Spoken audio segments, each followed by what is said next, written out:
যে খবর জানাচ্ছিলাম যে ঘূর্ণিঝড় রিমালের অগ্রভাগ ইতিমধ্যেই উপকূল অঞ্চলে আঘাত হানতে শুরু করেছে এবং আগামী 3 থেকে 4 ঘন্টার মধ্যে এটি সম্ভবত পশ্চিমবঙ্গের সাগরদ্বীপ থেকে শুরু করে বাংলাদেশের পটুয়াখালীর কলাপাড়া খেপুপাড়া এই অঞ্চলটি দিয়ে মূলত এর মূল যে কেন্দ্র ভাগ সেটি অতিক্রম করবে। আমরা একটু উপকূলীয় অঞ্চলের খবর জানবো। আমাদের সাথে বিভিন্ন অঞ্চল থেকে যুক্ত হচ্ছেন আমাদের সহকর্মীরা।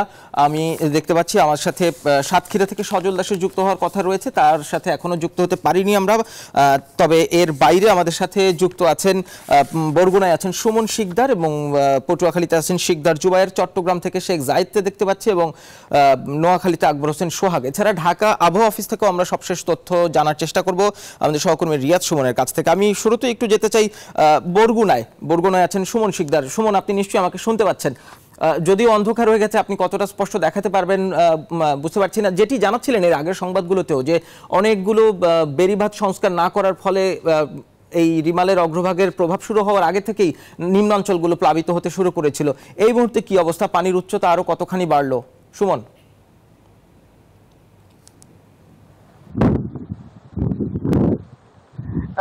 নাহিদ, আপনি যেমনটি বলছিলেন যে রিমালের অগ্রভাগের যে প্রভাব সেটি হওয়া শুরুর আগেই কিন্তু আমরা দেখেছি যে বরগুনায় কিন্তু উচ্চ জলোচ্ছ্বাস হয়েছিল এবং সেই উচ্চ জলোচ্ছ্বাসে কিন্তু বরগুনার যে নিম্নাঞ্চল রয়েছে সেই নিম্নাঞ্চল প্লাবিত হয়েছিল এবং বরগুনার 3টি পয়েন্টে কিন্তু বেড়িবাঁধের ভাঙন দেখা দিয়েছে এবং সেই সকল বেড়িবাঁধ ভেঙে কিন্তু প্রায় একের পর একাধিক গ্রাম প্লাবিত হয়েছে। এবং আমি আসলে এখন যে জায়গাটিতে রয়েছি বিষখালী নদীর তীরে, আমি যদি একটু নদী দেখাতে পারতাম, কিন্তু আসলে আলোক স্বল্পতার কারণে সেটি কতটা দেখাতে পারবো জানি না, কিন্তু আমি দেখানোর চেষ্টা করছি যে নদী কিন্তু দুপুরে যে জলোচ্ছ্বাস বা জোয়ার হয়েছিল সেই জোয়ারের পর থেকে এখন পর্যন্ত থমথমে অবস্থায় আছে। নদী ভাটা থাকলেও সেটি এখনো থমথমে অবস্থায় আছে এবং যেটা বলা হচ্ছে আবহাওয়া অধিদপ্তরের পক্ষ থেকে যে যদি এই আর ঘন্টা তিনেকের মধ্যে যদি মূল যে কেন্দ্রটি রয়েছে ঘূর্ণিঝড়ের সেটি যদি বরগুনা এবং পটুয়াখালী হয়ে অতিক্রম করে তখন কিন্তু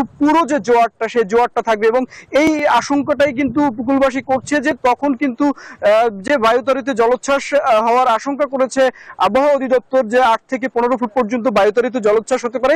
এই জলোচ্ছ্বাস হলে উপকূলে যে বেড়িবাঁধগুলো রয়েছে এগুলো কিন্তু পুরোপুরি নিমজ্জিত হবে বলে স্থানীয় বাসিন্দারা আমাদেরকে জানিয়েছেন এবং বিশেষ করে নিম্ন অঞ্চলের যে মানুষ রয়েছে তারা কিন্তু মারাত্মক দুর্যোগ ঝুঁকিতে পড়বে। এবং আমরা বরগুনা জেলা প্রশাসনের সাথে কথা বলেছিলাম যে বেড়িবাঁধের বাইরে যারা রয়েছে এবং যে সকল এলাকায় ইতিমধ্যে ভাঙন দেখা দিয়েছে সেই সকল এলাকার বাসিন্দাদের আসলে নিরাপদ আশ্রয় নিয়ে আসা হয়েছে কিনা, এবং জেলা প্রশাসনের পক্ষ থেকে আমাদেরকে জানানো হয়েছে যে বেশ কিছু এলাকার বাসিন্দাদেরই কিন্তু নিরাপদ আশ্রয় নিয়ে আসা হয়েছে, কিন্তু অধিকাংশ এলাকার বাসিন্দারাই কিন্তু এখনো পর্যন্ত নিরাপদ আশ্রয় যায়নি বলে আমাদের কাছে তথ্য রয়েছে। এবং আমি আরেকটা বিষয় একটু জানিয়ে রাখতে চাই যে আবহাওয়া অধিদপ্তর যে তথ্য দিয়েছে যে আর ঘন্টা তিনেকের মধ্যে যে মূল কেন্দ্রটি সেটি হচ্ছে পটুয়াখালী এবং ভারতের একটি অংশ হয়ে উপকূল অতিক্রম করবে এবং এই অংশ হয়ে যখন উপকূল অতিক্রম করবে তার আগেই যদি এখন বরগুনার আবহাওয়ার পরিস্থিতি বলি আমি, যে প্রচন্ড পরিমাণ বাতাস কিন্তু রয়েছে এই নদী পারে এবং সাথে এই কিছুক্ষণ হলো আমরা যখন লাইভে দাঁড়িয়েছি ঠিক তখনই কিন্তু গুড়ি গুড়ি বৃষ্টিপাত শুরু হয়েছে এবং এটিও কিন্তু উপকূলবাসীর মধ্যে একটি আশঙ্কা বিরাজ করছে যে এই যে গুড়ি গুড়ি বৃষ্টি এটি কিন্তু যে ঝড়ের তীব্রতা যে ঘূর্ণিঝড়টি রয়েছে তার তীব্রতা আরো অনেক গুণ বাড়িয়ে দিতে পারে বলতে প্রাথমিকভাবে তারা ধারণা করছে এবং এই ধারণার জায়গা থেকে তাদের মনের মধ্যে কিন্তু একটি আতঙ্ক রয়েছে। এবং আবহাওয়া অধিদপ্তর যে জলোচ্ছ্বাসের কথা বলছে এই জলোচ্ছ্বাসটি হলে আমরা দুপুরে যে বেড়িবাঁধগুলো প্লাবিত হওয়ার কথা বলেছিলাম সেই বেড়িবাঁধগুলো আরো বেশি প্লাবিত হতে পারে বলে আমাদেরকে এখানকার মানুষজন জানিয়েছে। সুমন, ধন্যবাদ আপনাকে। আমার মনে হয় আপনার জায়গার পরিস্থিতি মোটামুটি পরিষ্কার বোঝা গেছে। আমরা একটু বরগুনার পর পটুয়াখালীতে যেতে চাই। পটুয়াখালীতে শিকদার জুবায়ের আছেন। শিকদার জুবায়ের, আপনি আশা করি আমাকে শুনতে পাচ্ছেন। আপনি কিছুক্ষণ আগে সুমন যেটি জানালো আপনিও একাধিকবার জানিয়েছেন যে ভিটেমাটি ছেড়ে অনেকেই আশ্রয়কেন্দ্রে যেতে চাইছেন না। সেই জায়গা থেকে এই মুহূর্তের অবস্থা একটু জানাবেন। মোটামুটি কতজন মানুষকে সরানো গেছে আর কি? সবাই কি নিরাপদ আশ্রয়ে গেছেন কিনা?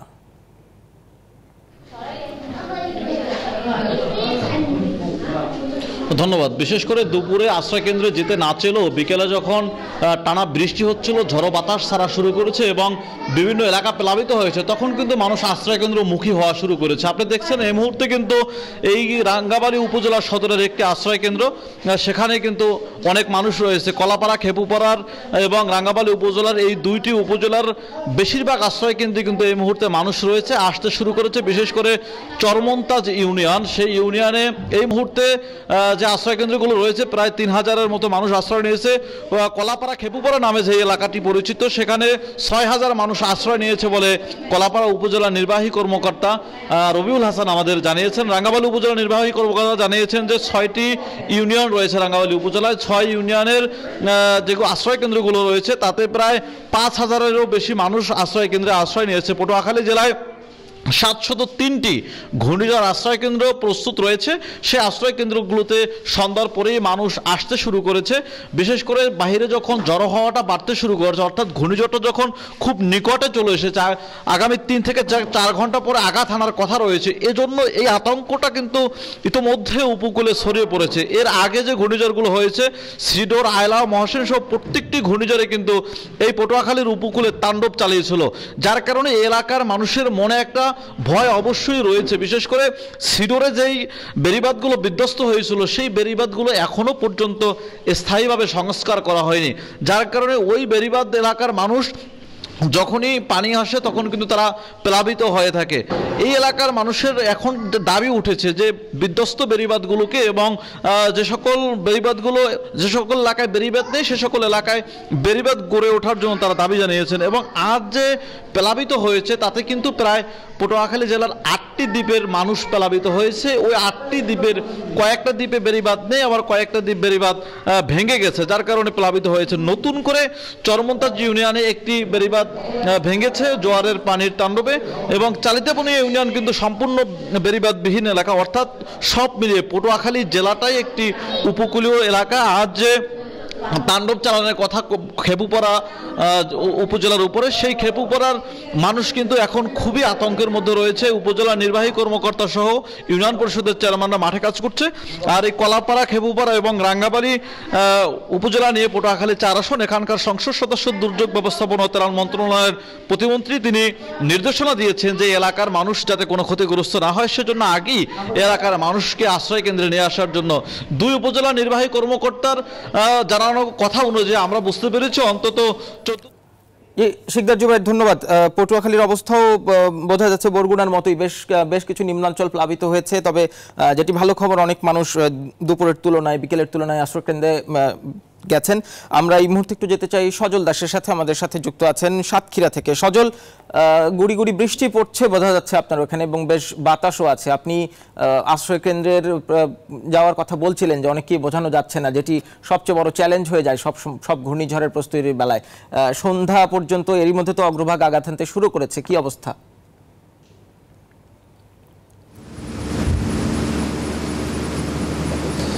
নাহিদ, আশ্রয় কেন্দ্রে সন্ধ্যার দিকে কিছু মানুষের ভিড় বেড়েছে, যদিও সেটি যদি 100 জন থাকার কথা থাকে সেখানে 10 জন আছে। অর্থাৎ মানুষের আশ্রয় কেন্দ্রে যাওয়ার যে অনীহা সেটি পুরোপুরি এখনো আছে।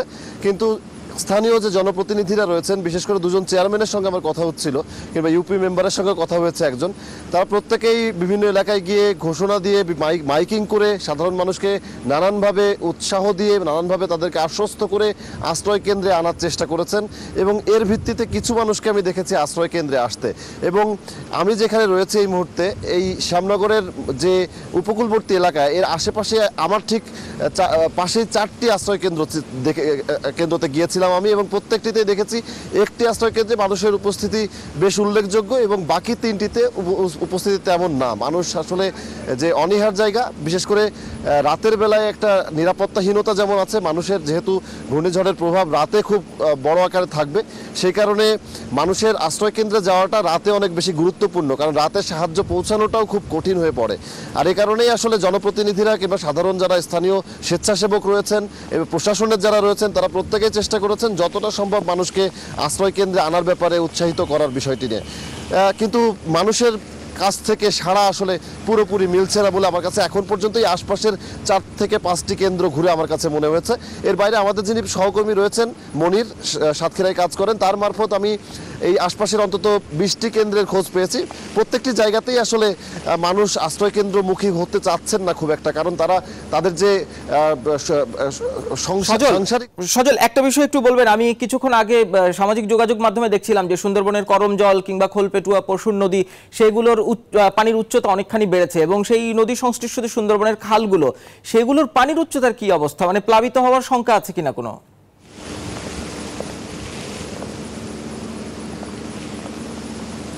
নাহিদ, আজকে 3টার পর থেকে পানি বৃদ্ধির যে বিষয়টি সেটি অব্যাহতভাবে বেড়েছিল, কারণ তখন কিন্তু জোয়ারের সময় ছিল। আর বিকেলে সন্ধ্যার পর থেকে আমি কিছুক্ষণ আগেই এই আশপাশের যে কটি নদী রয়েছে সেই নদীগুলোতে আমি দেখেছি প্রত্যেকটিতে পানি কিছুটা কমেছে, কিন্তু জোয়ার যখন ছিল তখন স্বাভাবিকের তুলনায়, অন্যান্য স্বাভাবিক দিনের তুলনায় 2 থেকে 5 ফুট পর্যন্ত পানি বেশি বেড়েছে। আর এই কারণেই মূলত আমি দেখেছি আশপাশের বেশ কয়েকটি যে পাড়া রয়েছে, মহল্লা রয়েছে একদম উপকূলবর্তী, প্রত্যেকটি জায়গায় আমি দেখেছি জোয়ারের সময় জলাবদ্ধ অবস্থায় ছিল, কিন্তু যখন ভাটা এসেছে তখনই আবার পানি কিছুটা নেমে গেছে, যদিও সেটি স্বাভাবিকের তুলনায় ওই 2 থেকে 5 ফুটের যে তফাৎটি সেটি রয়ে গেছে। এবং রাতে যখন আবারও জোয়ার আসবে তখন পরিস্থিতিটি কি দাঁড়ায় এটি আসলে এখন অপেক্ষা দেখার বিষয় রয়েছে। ধন্যবাদ আপনাকে। সেখানে বোঝাই যাচ্ছে বৃষ্টি বাড়ছে, আপনিও বৃষ্টিতে ভিজে যাচ্ছেন, আপনি সাবধানে থাকবেন। আমরা সজল দাসের সাথে যুক্ত ছিলাম সাতক্ষীরা থেকে। আমরা এখন একটু আরেকটু এগিয়ে যেতে চাই। পটুয়াখালী বরগুনার খবর জানিয়েছি, এবার একটু নোয়াখালীর উপকূলের অঞ্চলের খবর শুনবো। আকবর হোসেন সোহাগ আমাদের সাথে আছেন। সোহাগ, আপনি আশা করি শুনতে পাচ্ছেন। কি অবস্থা নোয়াখালীর উপকূল অঞ্চলের? পটুয়াখালী, বরগুনা সেই জায়গাগুলোতে দেখলাম বেশ পানি বেড়েছে, আপনাদের ওখানকার কি অবস্থা?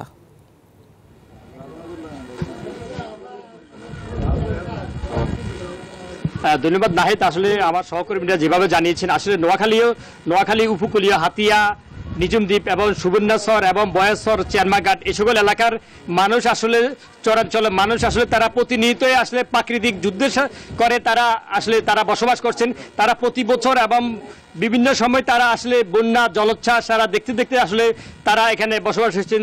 তারা আসলে মানুষের ভিতরে আসলে তেমন একটা দেখা যাচ্ছে না, কারণ মানুষ প্রকৃতির সাথে যুদ্ধ করে এখানে বসবাস করে।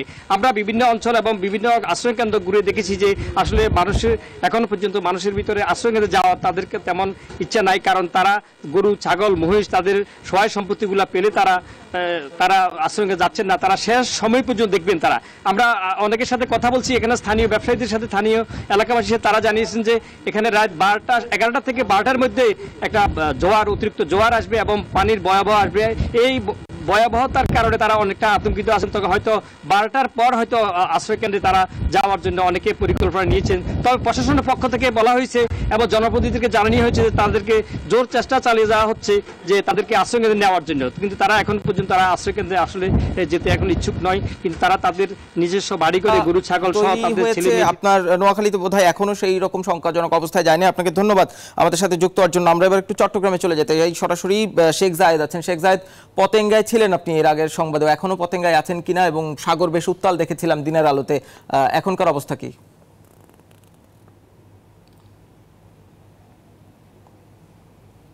ধন্যবাদ আপনাকে। চট্টগ্রামের অবস্থা আসলে আমাদের সহকর্মীরা যেমনটি জানিয়েছেন, বরগুনা, পটুয়াখালী এবং নোয়াখালী সহ এসব এলাকা থেকে অনেকটাই ভালো চট্টগ্রামের অবস্থা। আমরা যেটি দেখেছি যে 3:30টার দিকে যে জোয়ার এসেছিল সেই জোয়ারে ব্যাপক উচ্চতার জোয়ার ছিল, কিন্তু পরবর্তীতে ভাটার পরেও আসলে সমুদ্রের ঢেউ যা দেখছি আমরা সেটি বেশ শক্তিশালী এবং বৃষ্টিপাতও হয়েছে চট্টগ্রামে।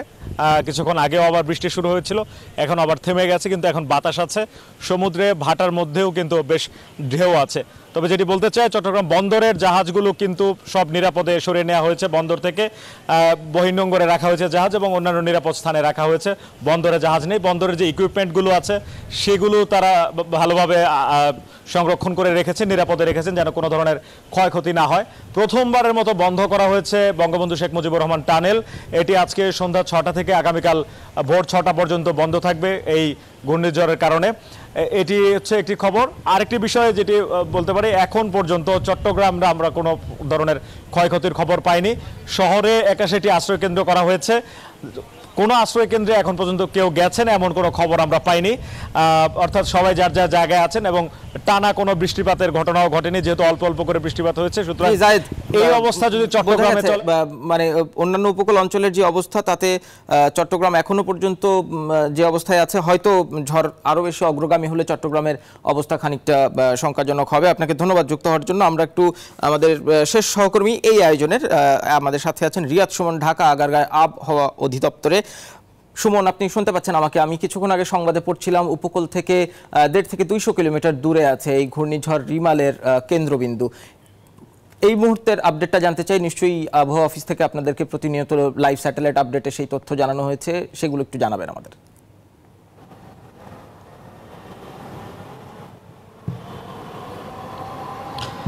ধন্যবাদ নাহিদ। আপনি যেমনটা বলছিলেন, আসলে আবহাওয়াবিদের সাথে আমাদের 6:45টার দিকে কথা হয়েছে। তিনি যেমনটা জানিয়েছেন যে এখন এই ঘূর্ণিঝড়টির অবস্থান উপকূল থেকে 150 থেকে 200 কিলোমিটার, এটি ক্রমেই এগিয়ে আসছে এবং তারা যেমনটা বলছেন যে সন্ধ্যা 6টার পর থেকে এটি মূল আঘাত হানার দিকে এগিয়ে যাবে এবং সেটি কিন্তু ইতিমধ্যে শুরু হয়েছে। এটি আজ মধ্যরাত পর্যন্ত কিন্তু এভাবেই চলবে এবং তারা বলছেন যে এটি আসলে মধ্যরাতের পরে হয়তোবা কিছুটা স্বাভাবিক অবস্থায় আসবে। এবং এখানকার আবহাওয়াবিদরা যেটা বলছেন যে আসলে এই পুরো ঘূর্ণিঝড়টিতে আসলে যেই তারা পূর্বাভাস দিয়েছে তাতে বলা হয়েছে যে উপকূলগুলোতে বিশেষ করে মোংলা এবং পায়রা 10 নম্বর বিপদ সংকেত রয়েছে, সেখানে তাদের সকলের নির্দেশনা পাঠানো হয়েছে এবং অভ্যন্তরীণ নদীগুলোতেও কিন্তু সিগন্যাল দেওয়া হয়েছে এবং তারা বলছে যে এটি যে কোনো পরিস্থিতি হতে পারে, তবে এই ঘূর্ণিঝড়টি আসলে মাঝারি আকারের, এটি খুব বেশি প্রয়োগকারী ঘূর্ণিঝড় নয়, তবে মাঝারি আকারের। এটি আসলে এখন পর্যন্ত এগিয়ে আসছে প্রতি 13 কিলোমিটার ইয়েতে এবং এটি সর্বোচ্চ 120 থেকে 130 কিলোমিটার বেগে এগিয়ে আসতে পারে। এবং আমরা একটু ঢাকার অবস্থা একটু বলি যে আসলে ঢাকায় কিন্তু এই মুহূর্তে কোনো ধরনের বৃষ্টি নেই, তবে কিছুটা বাতাস অনুভব হচ্ছে। এই হচ্ছে আমার কাছে আবহাওয়া অফিস থেকে সবশেষ তথ্য। নাহিদ।